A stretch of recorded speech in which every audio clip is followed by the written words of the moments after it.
नमस्कार दोस्तों, मैं हूं सोनी मेहुल और आज आपके सामने मैं फिर हाजिर हुआ हूं एक नया कंटेंट लेकर।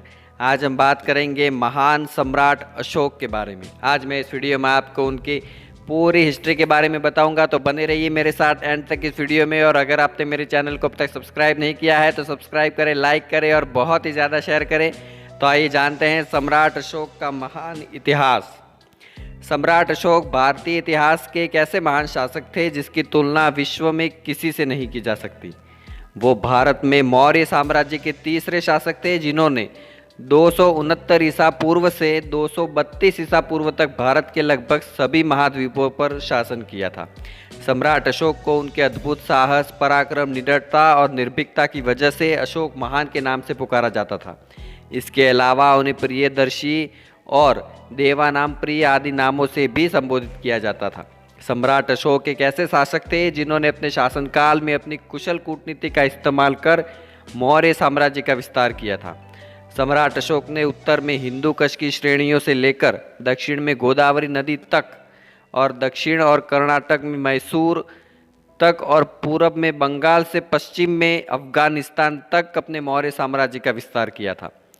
सम्राट अशोक महान ने अपने कुशल प्रशासन से मौर्य साम्राज्य को उस समय तक का भारत का सबसे बड़ा साम्राज्य बना दिया था।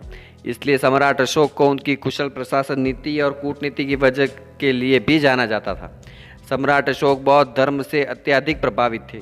उन्होंने बौद्ध धर्म के विचारों को लोगों तक पहुंचाने के लिए काफ़ी प्रयास किए। इसके अलावा उन्होंने बौद्ध धर्म का पूरी दुनिया में जमकर प्रचार भी किया, इसलिए उनकी ख्याति बौद्ध धर्म के प्रचारक के रूप में भी फैल गई। यही नहीं, उन्होंने नेपाल में महात्मा बुद्ध के जन्मस्थल लुम्बिनी में स्मारक के रूप में अशोक स्तंभ का निर्माण भी करवाया। वहीं सम्राट अशोक को महान अशोक बनने में आचार्य चाणक्य ने प्रमुख भूमिका निभाई थी। आइए जानते हैं सम्राट अशोक के निजी जीवन के बारे में।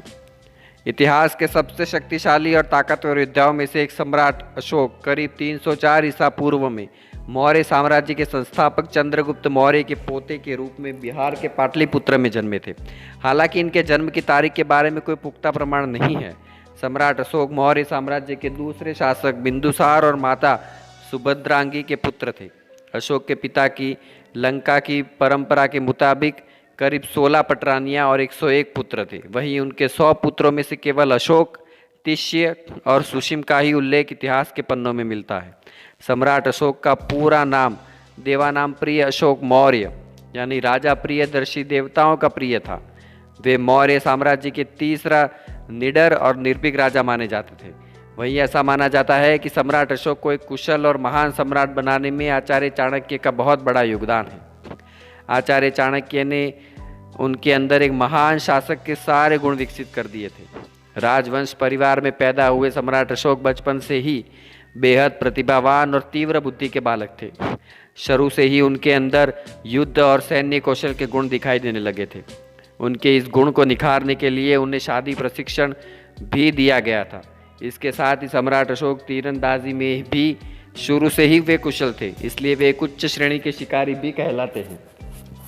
भारतीय इतिहास के इस महान योद्धा के अंदर लकड़ी की एक छड़ी से ही एक शेर को मारने की अद्भुत क्षमता थी।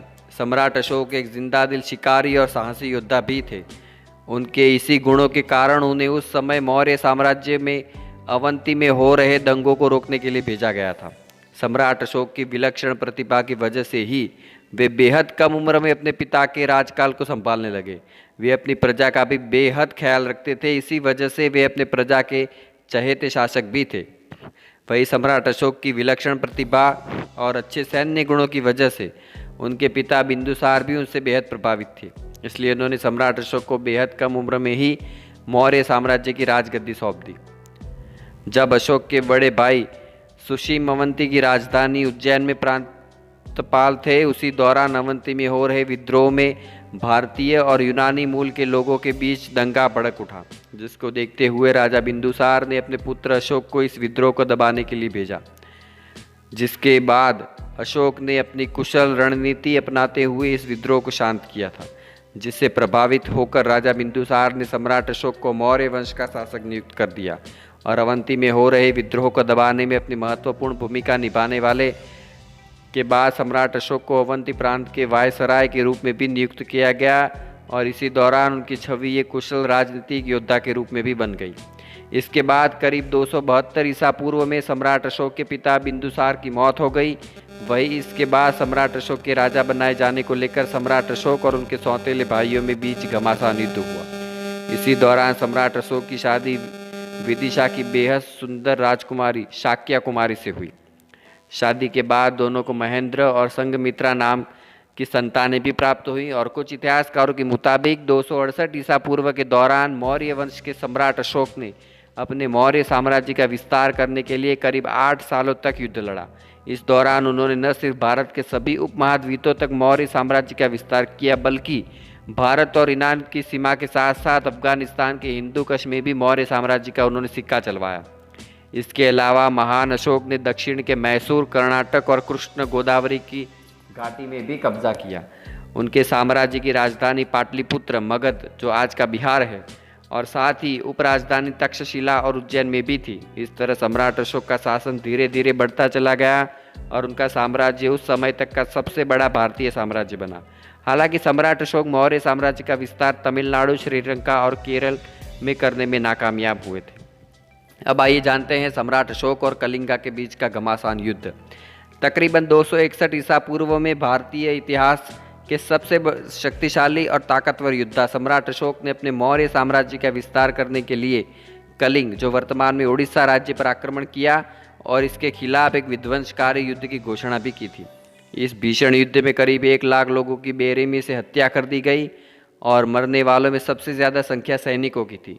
इसके साथ ही इस युद्ध में करीब 1.5 लाख लोग बुरी तरह घायल हो गए। इस तरह सम्राट अशोक कलिंग पर अपना कब्जा जमाने वाले मौर्य वंश के सबसे पहले शासक तो बन गए, लेकिन इस युद्ध में हुए भारी रक्तपात ने उन्हें हिलाकर रख दिया। और फिर कलिंग युद्ध के बाद सम्राट अशोक का हृदय परिवर्तन हुआ और उन्होंने बौद्ध धर्म अपनाया। तो आइए जानते हैं उसके बारे में। कलिंग युद्ध के विध्वंसकारी युद्ध में कई सैनिक, महिला और मासूम बच्चों की मौत और रोते बिलखते घर परिवार देखकर सम्राट अशोक का हृदय परिवर्तन हो गया। इसके बाद सम्राट अशोक ने सोचा कि ये सब लालच का दुष्परिणाम है। साथ ही उन्होंने अपने जीवन में फिर कभी युद्ध नहीं लड़ने का संकल्प लिया और 263 ईसा पूर्व में मौर्य वंश के शासक सम्राट अशोक ने धर्म परिवर्तन का मन बना लिया और उन्होंने बौद्ध धर्म अपना लिया एवं ईमानदारी, सच्चाई और शांति के पथ पर चलने की सीख ली और वे अहिंसा के पुजारी हो गए। और बौद्ध धर्म अपनाने के बाद सम्राट अशोक एक महान शासक और एक धर्मपरायण योद्धा के रूप में सामने आए। इसके बाद उन्होंने अपने मौर्य साम्राज्य के सभी लोगों को अहिंसा का मार्ग अपनाने और भलाई का काम करने की सलाह दी और उन्होंने खुद के भी कई लोकहित के काम किए और उन्हें शिकार और पशु हत्या करना पूरी तरह छोड़ दिया। ब्राह्मणों को खुलकर दान किया और कई गरीबों और असहाय की उन्होंने सेवा की। इसके साथ ही ज़रूरतमंदों के इलाज के लिए अस्पताल खोला और सड़कों का निर्माण करवाया। यही नहीं, सम्राट अशोक ने शिक्षा के प्रचार प्रसार को लेकर 20,000 से भी ज़्यादा विश्वविद्यालयों की उन्होंने नींव रखी। और हृदय परिवर्तन के बाद सम्राट अशोक ने सबसे पहले पूरे एशिया में बौद्ध धर्म का जोरों शोरों से प्रचार किया। इसके लिए उन्होंने कई धर्म ग्रंथों का सहारा लिया और इस दौरान अशोक ने दक्षिण एशिया और मध्य एशिया में भगवान बुद्ध के अवशेषों को सुरक्षित रखने के लिए करीब 84,000 स्तूपों का निर्माण भी करवाया, जिनमें वाराणसी के पास स्थित सारनाथ और मध्य प्रदेश का सांची स्तूप काफ़ी मशहूर है, जिसमें आज भी भगवान बुद्ध के अवशेषों को देखा जा सकता है। अशोका के अनुसार बुद्ध धर्म सामाजिक और राजनैतिक एकता वाला धर्म था। बुद्ध का प्रचार करने हेतु उन्होंने अपने राज्य में जगह जगह पर भगवान गौतम बुद्ध की प्रतिमाएं स्थापित की और बुद्ध धर्म का विकास करते चले गए। और बुद्ध धर्म को अशोक ने ही विश्व धर्म के रूप में मान्यता दिलाई। और बौद्ध धर्म के प्रचार के लिए अपने पुत्र महेंद्र और पुत्री संघमित्रा को भिक्षु भिक्षुणी के रूप में अशोक ने भारत के बाहर नेपाल, अफगानिस्तान, मिस्र, सीरिया, यूनान, श्रीलंका में भेजा। वही बौद्ध धर्म के प्रचारक के रूप में सबसे ज़्यादा सफलता उनके बेटे महेंद्र को मिली और महेंद्र ने श्रीलंका के राजा तीस को बौद्ध धर्म के उपदेशों के बारे में बताया, जिससे प्रभावित होकर उन्होंने बौद्ध धर्म को अपना राजधर्म बना दिया। और सार्वजनिक कल्याण के लिए उन्होंने जो कार्य किए वे इतिहास में अमर हो गए। नैतिकता, उदारता और भाईचारे का संदेश देने वाले अशोक ने कई अनुपम भवनों तथा देश के कोने कोने में स्तंभों और शिलालेखों का निर्माण करा, जिन पर बौद्ध धर्म के संदेश अंकित थे। अब आइए जानते हैं अशोक चक्र और शेरों की त्रिमूर्ति महान अशोक की ही देन है। भारत का राष्ट्रीय चिन्ह अशोक चक्र तथा शेरों की त्रिमूर्ति भी अशोक महान देन की ही देन है। ये कृतियाँ अशोक निर्मित स्तंभों और स्तूपों पर अंकित है। सम्राट अशोक का अशोक चक्र, जिसे धर्म चक्र भी कहा जाता है, आज वह हमें भारतीय गणराज्य के तिरंगे के बीच में दिखाई देता है। त्रिमूर्ति सारनाथ वाराणसी के बौद्ध स्तूप के स्तंभों पर निर्मित शिला मूर्तियों की प्रतिकृति है। अब आइए जानते हैं सम्राट अशोक के बारे में, उनका महान व्यक्तित्व। भारतीय इतिहासकार के महान योद्धा सम्राट अशोक ने अपने आप को कुशल प्रशासक सिद्ध करते हुए बेहद कम समय में ही अपने राज्य में शांति स्थापित की। उनके शासनकाल में देश ने विज्ञान और तकनीक के साथ साथ चिकित्सा शास्त्र में काफ़ी तरक्की की और उसने अपने धर्म पर इतना जोर दिया कि प्रजा ईमानदारी और सच्चाई के रास्ते पर चलने लगी। चोरी और लूटपाट की घटनाएं बिल्कुल बंद हो गई और अशोक घोर मानवतावादी थे। वो रात दिन जनता के भलाई के लिए काम किया करते थे। उन्हें विशाल साम्राज्य के किसी भी हिस्से में होने वाली घटना की जानकारी रहती थी। धर्म के प्रति कितनी आस्था थी, इसका अनुमान इसी बात से लगाया जा सकता है कि वह बिना 1000 ब्राह्मणों को भोजन कराए स्वयं कुछ नहीं खाते थे। कलिंग युद्ध अशोका के जीवन का आखिरी युद्ध था, जिससे उनका जीवन ही बदल गया। अब आइए जानते हैं सम्राट अशोक के बारे में कुछ रोचक तथ्य। अशोका के नाम अशोक का अर्थ दर्द रहित और चिंता मुक्त होता है।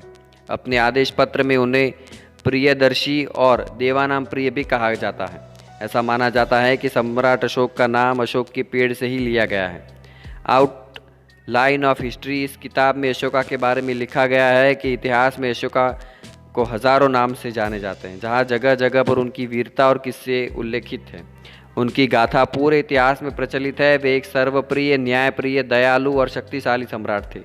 लोकहित के नज़रिए से यदि देखा जाए तो सम्राट अशोक ने अपने समय में न केवल मानवों की चिंता की, बल्कि उन्होंने जीव मात्र के लिए भी कई सराहनीय काम किए। इसलिए सम्राट अशोक को अहिंसा, शांति और लोक कल्याणकारी नीतियों के लिए एक अतुलनीय और महान अशोक के रूप में जाना जाता है।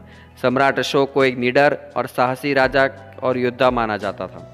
अपने शासनकाल के समय में सम्राट अशोक अपने साम्राज्य को भारत में सभी उपमहाद्वीपों तक पहुंचाने के लिए लगातार 8 वर्षों तक युद्ध लड़ते रहे। इसके चलते सम्राट अशोक ने कृष्ण गोदावरी के घाटी दक्षिण में मैसूर में भी अपना कब्जा कर लिया, लेकिन वे तमिलनाडु, केरल और श्रीलंका में शासन नहीं कर सके। अब आइए जानते हैं सम्राट अशोक की मृत्यु के बारे में। सम्राट अशोक ने करीब 40 सालों तक मौर्य वंश का शासन संभाला और करीब 232 ईसा पूर्व के आसपास उनकी मौत हो गई।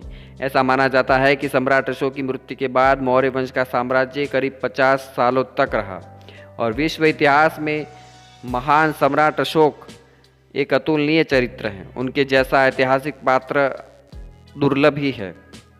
तो दोस्तों, आज हमने बात की सम्राट अशोक के बारे में। मुझे उम्मीद है ये आपको वीडियो बहुत पसंद आया होगा। तो पसंद आया है तो लाइक करें, सब्सक्राइब करें और शेयर करें। तो मिलते हैं अगले नए कंटेंट के साथ। तब तक के लिए धन्यवाद।